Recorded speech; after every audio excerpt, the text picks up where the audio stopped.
Right Hook Radio on 1450 WCTC, the voice of Central Jersey. Call now and let your voice be heard. 545-9282, 545-WCTC. All right, then. Welcome back to Right Hook Radio. Steve Hook with you. Just absolutely thrilled to have on the program with us now former acting ICE Director Tom Homan. And Tom, hello. Welcome to Right Hook Radio, sir. How are you today? Doing good. Thanks for having me. I appreciate it. Oh, listen, it's a real thrill to have you. I met you at CPAC this past year for just a quick meet and greet, and I'm like, as soon as you walked away, I said, I got to get Tom on the program. So I'm really thrilled to have you on, and we appreciate everything you've done for the country. Let's just get that right out of the way because you're truly have been fighting the good fight for a long time, and we want you to know that we appreciate that here. This past week, Justice Roberts found a very odd way of not rescinding an unconstitutional order from President Obama concerning DACA. I wonder what your take on that is and how you think President Trump should proceed. Well, first of all, let me say I agree with your statement 100%. Chief Justice Roberts, what a huge disappointment. I mean, bottom line is every justice on the Supreme Court knows this program is illegal, and they're not arguing that DHS has a right to rescind it. They're saying they went about it the wrong way, so they simply kicked the can down the road. And I think, in hopes, some of the, especially Chief Justice, is hoping to kick the can down the road. Maybe our president, maybe there's a change in administration, and he won't have to make this tough decision because it's going to affect over 800,000 people, and I get it. Yeah. But bottom line is, it's illegal. And I just look at common sense. If one president creates something out of thin air, why can't another president say, okay, I'm going to rescind it? I mean, either you have the authority to do it or you don't. But if you have the authority to do it because of the position you're in, you would think the same position by someone else would have the authority to end it. That's just common sense. Now, let me tell you something. I've seen a lot of talking heads on news lately talking about, it's illegal. But they're not talking about the real situation. What does this decision do? What the decision does is just send a message to the criminal cartels of Mexico and Central America, you're open for business. Yeah. Because in FY12, when they passed DACA, I was with ICE at the time, and I fought with the DHS Secretary Napolitano on this. Right after FY12, they created DACA. What happened at the end of FY13 and 14? Hundreds of thousands of family units come streaming across the border. Yeah, it's the caravan time. Why? Because of the next DACA population. They're bringing children, no fault of their own. So, the Supreme Court needs to understand that what the message is sent is criminal cartels smuggle us more families now because you got a shot.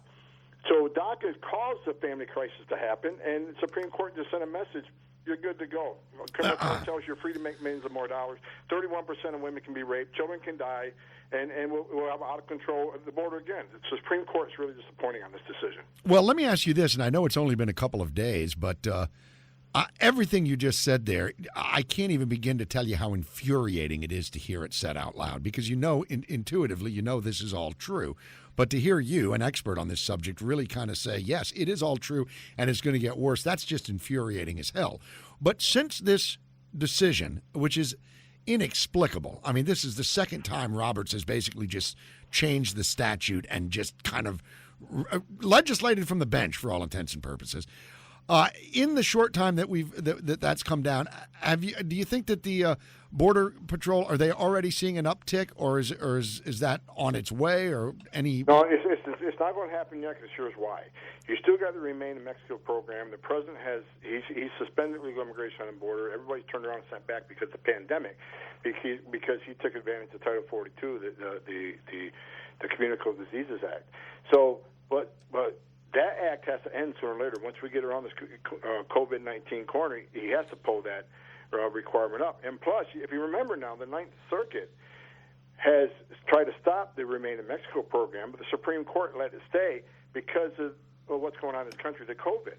But you know damn well what's going to happen to the Remain in Mexico program. That's going to go away too. So the cartels right now are taking the Supreme Court Justice's decision, and they're building business on it. They don't need a public affairs office. They got the Supreme Court and Chief Roberts working for them. So that's exactly what's happening. It's not happened yet, but you can damn well better believe that they're advertising right now down south. The intelligence reports are saying it. Yeah. And the second thing I'll say is I saw Acting Secretary Wolf on TV talking about it the first night. he ought to have every attorney in his power and working with DOJ right now to fix it, because what the Supreme Court did do in their opinion, if you read it, they laid out a clear roadmap of what they did administratively wrong to end this. So they told them word for word what needs to be done correctly to end this. So all hands on deck. They ought to be jumping on this and resubmit the right way. Then let's see what the Supreme Court argument is going to be then. Well, it's funny you'd say that, because I was talking with my producer, Ann, about this very exact scenario about 20 minutes ago. What Roberts did essentially was it was too cute by half. He basically said, okay, we're going to throw the bathwater out, but here's the baby. So you guys get to go back and massage the baby a little bit better and bring it back to me. Now, if he goes back, I don't think between now and Election Day, I think it's just a moot point. I don't think it's going to be, I just don't think it's going to get brought up. But I tell you one thing, it does give President Trump a mighty fine campaign weapon, because we need him to win. But let's just say, hypothetically, moving forward here, President Trump does get with DHS. President Trump does get with some great advisors like yourself. And he's told, okay, Mr. President, here's how we can fix this issue. And then they submit it to the court. Do you think Judge Roberts is going to look for more problems too? Because it seems to me that he's working. I know it sounds tinfoil hat, but it's almost like they got something on him. I mean, geez, he rewrote Obamacare and said, oh, it's a tax now, which they didn't even argue it was a tax. And now he's doing this. Is Roberts going to be a problem going forward, do you think? Well, if he is, we need to show it. We need to pull the curtain back. So I agree with everything you just said. Resubmit to the Administrative Procedures Act, which that's what they pointed to. Right. Go through the Administrative Procedures Act, refile, crossing all the T's, dotting all the I's as per the Administrative Procedures Act, and send it back quickly. I'm talking within weeks. Let us sit with the Supreme Court. Now it's on him. Yeah. So will he stall it? We'll see. But look, but DHS administration can't be at fault in this. They need to get in front of the Supreme Court and see if they do the right thing. If not, then we know truly who they are. I think Chief Justice Roberts did this? Because I don't know him. I never met him, never talked to him. But it's common sense. The Supreme Court, in my lifetime, has never said, okay, even though the program is illegal, we're going to let it continue. That is just ridiculous on its face. Yeah. So I think he kicked the can down the road, thinking that, okay, we'll draw this out, and maybe Trump won't be in office, and this will be all, water under the bridge. You won't have to worry about it. I want to make this tough decision. Look, he's in that position. He wanted the position, and you got to make – look, it isn't a matter of, okay, so 800,000 people get affected. That isn't the point. The point is either we're a nation of laws or we aren't. Either a president has the authority or he doesn't. But what this clearly is, they worked around Congress. He created a program out of nothing, and it's illegal. And everybody agrees that it's illegal. Even the President Obama agreed he couldn't do this.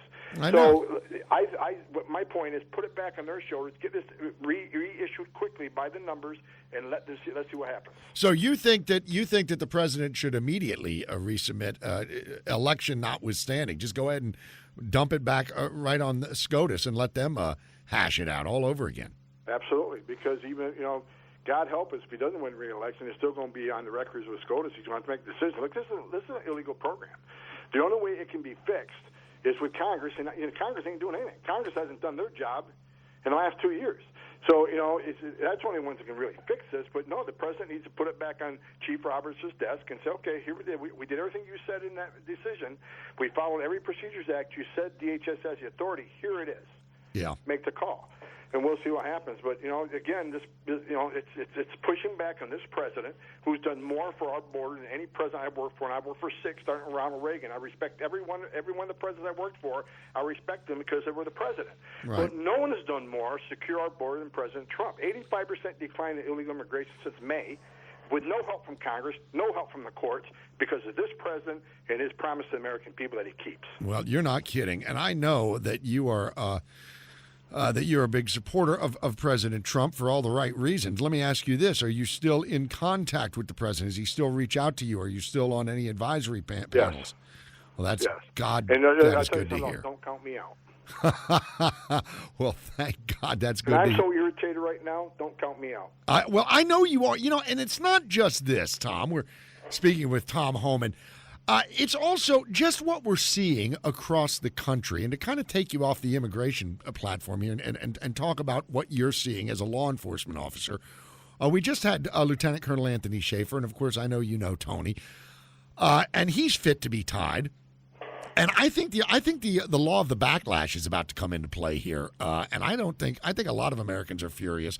But as a law enforcement officer yourself, what is your take on what the hell's going on around this country with the way police officers are being treated and vilified? I'm disgusted because I started my law enforcement career as a police officer in New York. And in my 35-year career, I've worked with thousands of law enforcement officers, local, state, and federal. They're the finest 1% this country has. In every other occupation, if you got a bad employee, they're the talk of the office. But you get one bad cop, and all of a sudden they want to tear down the entire institution. Every cop's bad. These people leave the safety and security of their home every day to defend their communities and put their lives on the line. There's 22,000 names on National Law Enforcement Memorial Wall that made the ultimate sacrifice. And what's going on now is they spit on their graves and they spit on the families of those who've seen their loved ones, tragically die in the line of duty. It's a shame what's happening in this country. And true Americans, there may be thousands out there protesting, but my thought is there's millions of us sitting at home that are totally disgusted. And this is another reason why we need to reelect Donald Trump, because if Joe Biden gets to be president, this stuff's going to continue, because he hasn't said a word about the vilification of law enforcement officers. And as far as AOC and the rest of them up on the Capitol Hill, let me say something to them. They want to defund the police. AOC made a comment the other day. We ought to defund them because everybody needs to make a sacrifice. You know what? Then why don't you, Pelosi and Schumer, defund your protection first? Yeah. Defund the Capitol Police. Especially Schumer and Pelosi, who gets 24/7 protection at millions of dollars of taxpayer expense. Defund your protection first. If you want to defund the protection for American community and taxpayers, you lead by example. Defund your protection first, then we'll see about it. Here, and it's funny that you would say that, because I was just looking at an article. I don't know if it was Town Hall or whatever. But Hollywood, the Beverly Hills crowd, has hired personal private security, and they went to their city council and they said, you must have an injunction to stop any and all protesters from happening within the city boundaries of Beverly Hills. I mean, they could not be more hypocritical if they tried. At this point, it's redundant to even call them hypocrites. But I must say, Tom, I really do believe in my heart of hearts that the vast majority of Americans fully support police officers and are disgusted with what's going on. And I can tell you that I am from Atlanta, Georgia, and I've got family in Atlanta, and I talk to them about what their thoughts are with what they've done to this officer in Atlanta. And my brother Neil, I talked to him the other day, he goes, Steve, people are fed up. He goes, I know black people that are angry about it, I know white people that are angry about it, but they're all disgusted with what they've done to this police officer, this DA in Atlanta. If you could sit down with that DA, I bet you would have something to say to him. Well, he's a disgrace to the position he's in. Look, he just charged officers a few weeks ago with use of a deadly weapon, a taser. Now all of a sudden, because this officer shot somebody, the taser is no longer a dangerous weapon. It's pointed at him by somebody that's resisting arrest. It's disgusting. He didn't wait for the grand jury investigation. He didn't wait for the investigation to get over with. He stopped being the attorney general at that time, district attorney. He became a politician all of a sudden. Yeah. So shame on him. Well, you can't have it both ways. You can't say it's a dangerous weapon in one case and say that the same weapon isn't dangerous in the second case. Now, I'm not going to make a judgment. I haven't seen all the film. I haven't seen all the evidence and all the interviews. But what he did was a shame. He should have waited till the investigation played out. And you know what? For all these politicians who want to make these judgments, go strap on a Kevlar vest and put a gun in your hip and go out there. Yeah. Put in one shift of what these men and women deal with every day. Then you can make a judgment on what they do. Because I'm sick and tired. I know what it's like to stand in the middle of 3 o'clock in the morning on the border on a trail where the sensor went off. You don't know what's coming northbound. You don't know if it's just some illegal alien looking for a job or it's some heavily armed drug smuggler. But you're going to stand there. You're going to stand post. You're going to take it on. Yeah. Most Americans won't do the job of a law enforcement officer because it's dangerous. They don't make a lot of money doing it either. When danger happens, they run. They call the cops. The cops can't run. The cops can't stay home during COVID-19 and self-isolate. They're out there putting their health and safety on the line for this country every day. So shame on those politicians for not giving the benefit of the doubt and follow the rule of law that they're innocent until proven guilty. Yeah, So it's just ridiculous what's going on. I'm disgusted. I know. I can tell. I hear it in your voice that you are, and believe me, everybody does too, and we all echo those sentiments. It should be pointed out, ladies and gentlemen, that this DA in Atlanta is currently under investigation from the GBI, that's the Georgia Bureau of Investigation, for a sexual abuse charge and also for some kind of flim-flam extortion racket. I don't know exactly what it was, so I don't want to get myself in trouble. But I do know that the guy is under serious investigation. He's also up for re-election, so it's obvious. And as a law enforcement officer, Tom, it must be doubly infuriating that politics are what's driving this. This is all political. All of this crap is happening, almost all of it, in blue states and in blue cities. The vast majority of it is. Well, these people want this country being chaos on Election Day. Yeah. COVID, whether it's COVID, the Russia thing, or whether it's the racial tensions, whether it's the economy, they want this country to be in chaos. They hate this president more than they love their country. They hate this president more than they take responsibility to support law enforcement. I've never seen in my 3 decades, and I said this the last time I testified we got in a screaming match, I've never seen in my lifetime such hate for the men and women of law enforcement, the finest 1% this country has. Yeah, they got bad cops, but 99% of them are good cops. Yeah. And I can't believe what's happening. I can't believe it's happening in Seattle. I can't, and I hope the president goes there and takes that city back. I'm sick and tired of seeing law enforcement officers being ordered to stand down and watch crime happen, watch looting happen, watch arson happen. They stand back and have to watch it. Yeah. Then when they do their job, they get indicted. Yeah. And now morale's at an all-time low, and these guys got to get up every morning or go what shift they're on and still put on that Kevlar vest and gun and go out there, knowing that their elected officials are against them. This isn't America I grew up in, and we need to re-elect Donald Trump so we can keep the America that he built and get back to America you and I both grew up in. That's right. Here. Real quick before I let you go, there is talk around a little bit of scuttlebutt that there's a possibility that we might see a blue flu breakout nationwide on July 4th. I talked with Tony about that. Now I'd like to get your take on that. I certainly hope it doesn't happen, but by God, I don't blame the cops for doing it if they do it. What is your take on it? Well, I hope it don't happen because I think the American people need them. And I don't want to see the people, again, the silent majority that are sitting at home and totally disgusted. I don't want to see them not be protected, but I understand the position they're in. It's almost embarrassing to wear the uniform anymore. And law enforcement are quitting. They're having a hard time recruiting. Yep. And it all started with the progressive left that's taken over the Democratic Party. And I understand their frustration, but I hope they come to work. I hope they do their job. And let's reelect let's reelect Trump. They take the Senate back. Keep the Senate, get the House back, so we have a Republican-controlled government, so we can give these police officers more support. We'll still identify the bad ones, but let's support the good ones, and let's get back to the America we all want and love, rather than the progressive agenda that's being pushed right now. The false narrative being pushed, even by people like Nancy Pelosi and Chuck Schumer. Shame on them. It's bad. But I hope police officers continue to do their job despite the hate. I know what it's like to be hated. I had 80 protesters in front of my house on a Sunday morning. Call me a Nazi and a racist. Yeah, it's insulting. I'm not a Nazi and I'm not a racist. I enforced the law that Congress enacted. If I'm a Nazi for enforcing the law, what's it make Congress? They wrote the law.